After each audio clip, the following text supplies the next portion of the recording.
mercados que pasan por ver cuál es la foto fija que nos ofrece ahora mismo nuestro principal indicador, el IBEX 35. Pasada la media sesión ya desde hace una hora, tenemos nuestro indicador principal en 18.045 puntos. Un IBEX 35 que avanza a este momento un 0,57%, aupado principalmente por Banco Sabadell, un 4,73%, Indra, un 2,10%, que está recuperando parte del terreno perdido después de las polémicas que han rodeado a esta compañía, y Logista Integral, que avanza un 1,73%. Estas son las tres acciones que más están subiendo hasta ahora.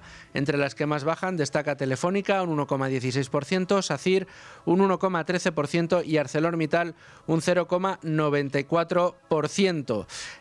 Bueno, una situación la que atraviesa ahora mismo nuestro principal indicador, que arranca la semana cómodo por encima de los 18.000 puntos, un umbral que le está costando mantener. Todas las semanas tenemos titubeos a la baja de esos 18.000 puntos, pero en cualquiera de los casos, bueno, pues unos niveles que no se han visto nunca en nuestro principal indicador.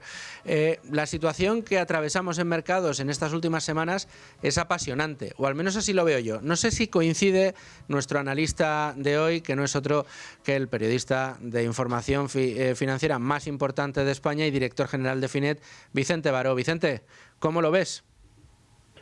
Un mercado muy interesante. Un saludo, Luis Fer.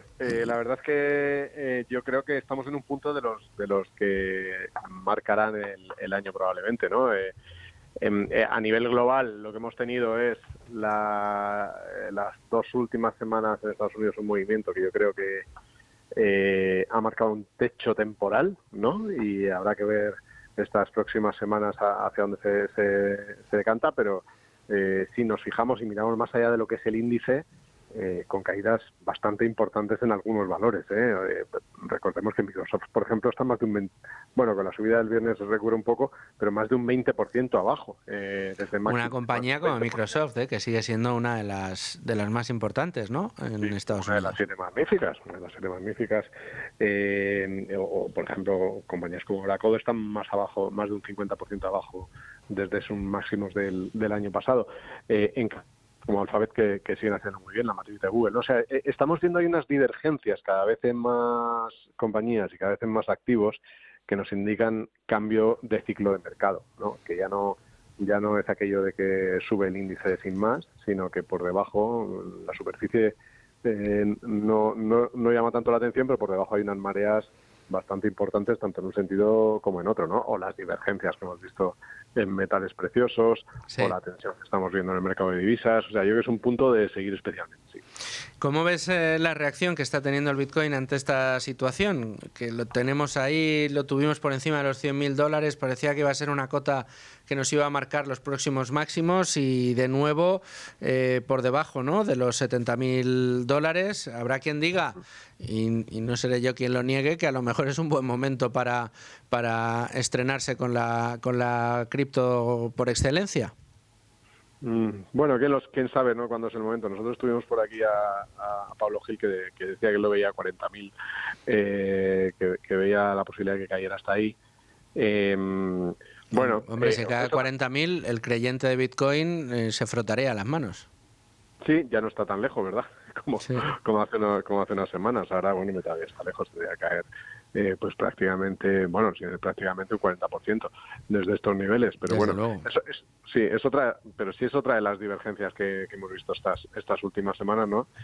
Aquí la narrativa parece que mucha gente la está girando a que ya se ha convertido en un activo financiero como cualquier otro, entonces entra en la dinámica de, oye, pues de pronto si la Fed no hay un escenario de recorte de tipos y hay un poquito más de restricción monetaria, pues esto supone menos liquidez a estos activos más volátiles y por lo tanto gente vendiendo, ¿no? Bueno, no sabemos nadie que va a hacer el precio de nada, ni menos de los activos más volátiles, ¿no? Pero yo sí creo que podemos constatar, o que sí es verdad que se ha constatado ese cambio de narrativa. Ya no importa tanto el ciclo típico que tenía Bitcoin, sino pues que ahora ha pasado a ser un activo más dentro de los mercados financieros e importan otras cosas. Y yo creo que hay mucha gente que lo sigue, pues tiene que cambiar un poco el análisis a esta nueva realidad. ¿Y cuál es el análisis correcto según tu criterio? Porque hablabas de ese mar de fondo que se empieza a ver ya en algunos índices que llevan cotizando a unos múltiplos súper exigentes en los últimos años. No quiero hablarte de reversión a la media, que siempre te pregunto, pero ¿crees que ahí vamos a ver un cambio de tendencia? Si es que yo creo que lo estamos viendo, lo que pasa que es por debajo. Al final, como Google y como Meta y Amazon que pesan tanto y Nvidia, que en realidad Nvidia tampoco lo está haciendo tan mal, sobre todo como Alphabet y Nvidia pesan tanto en los índices, mientras no lo hagan mal Alphabet y Nvidia, no es difícil ver una caída muy grande muchos de los días que hay caídas en Wall Street, ¿no? Pero lo que está pasando es que estamos viendo diferencias muy importantes entre unos valores y otros, unos segmentos y otros. Yo creo que sí está pasando que el mercado ya ha empezado a descontar más claramente los que sí están monetizando más el gasto en inteligencia artificial y los que todavía están muy lejos y las empresas que invierten en ello, ¿no? Por eso Microsoft, ¿no? Recordemos que Microsoft tiene una parte importante de OpenAI, que es el fabricante de ChatGPT, cuyo crecimiento se ha estancado totalmente, mientras que el de Gemini, la IA de Google sigue robándole cuota de mercado, ¿no? O Claude en la parte más empresarial, ¿no? Entonces, pues el mercado ya está creciendo ahí, le ha zurrado a Microsoft y en cambio ha premiado a Alphabet, ¿no? Y Nvidia, bueno, pues Nvidia le iría mejor que le fuera mejor a ChatGPT, porque sabes que Google ha creado sus propios chips. Entonces, por eso no vemos a Nvidia tampoco rebasar sus máximos, ¿no? Porque pues hay una fase ahora de indefinición. Pero yo creo que se está dando, ¿eh? O sea, yo creo que estamos en un cambio de ciclo en el cual, obviamente, ya no es el S&P, comprar el S&P y olvidarte, comprar el Nasdaq y olvidarte, sino pues este mantra que hemos dicho mucho de que hay que mirar por debajo y hay que estar atento a las valoraciones, pues ya se está cumpliendo. Ya es lo que está empezando a valorar el mercado y yo creo que en las últimas semanas, de hecho, se ha producido un giro bastante importante en el posicionamiento de muchos inversores por cestas, por narrativas, ¿no? Correcto. Ya no es todo growth, ahora ya hay otro tipo de factores que se tienen en cuenta. Bueno, factores muy importantes y yo creo que hay que poner en valor, más en este momento, Vicente, sobre todo de cara a lo que pueda venir a futuro y como bien decías, dices, es que esto de comprar el S&P 500, echarte a dormir, a lo mejor ahora ya no es el momento, ¿no? Pero sí que hay algo que yo creo que debemos valorar o sacar a relucir de nuevo, que es, oye, a lo mejor no es el momento, pero lo que sí que sigue siendo el momento es en una estrategia de diversificación temporal también. Es decir, esos DCAs siguen teniendo sentido, en tanto en cuanto si lo que tenemos por delante van a ser que ese mar de fondo se traduzca en caídas durante los próximos años, chico, a lo mejor en esas caídas, si vas, digamos, diversificando tus inversiones en los próximos meses y en los próximos años, a lo mejor estás sentando las bases de una rentabilidad futura mayor, ¿no?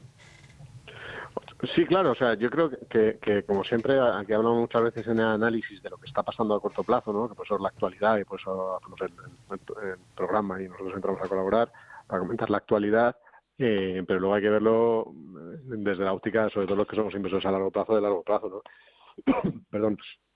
Entonces, ahí, evidentemente, las aportaciones periódicas es lo bueno que tiene. Desde el punto de vista de los índices, hay que tener en cuenta que cuando hay un giro de mercado, claro, el giro de mercado se da en compañías que han subido mucho y que tienen mucho peso en los índices. Entonces, claro. Los giros de mercado ahí donde, como que yo creo que estamos viendo ahora, hay algunas de esas compañías que usan mucho, que lo pueden hacer bien, y otras que lo hacen mal. Esta es lo más normal, si lo siguen haciendo mal, es que vayan perdiendo peso, medio peso, pero ese peso lo van ganando otras, ¿no? Entonces es verdad que para el tema de las aportaciones que van ganando otras, que a lo mejor son las ganadoras de la próxima década, Claro. que hoy no somos capaces de visualizar quiénes van a ser, ¿no? Pero a lo mejor son las ganadoras de la próxima década. Entonces lo bueno de las aportaciones periódicas es que ese cambio de liderazgo que pueda darse en los índices, pues no te la juegas toda metiéndolo todo de golpe a que sea el bueno, sino que es poco a poco, ¿no? Es muy recomendable. Vicente Baró, te agradezco muchísimo, como siempre, que atiendas nuestra llamada y nos prestes tu análisis aquí en la página de mercados de Con Ánimo de Lucro. Un placer. Te escucho muy prontito de vuelta. Muchas gracias.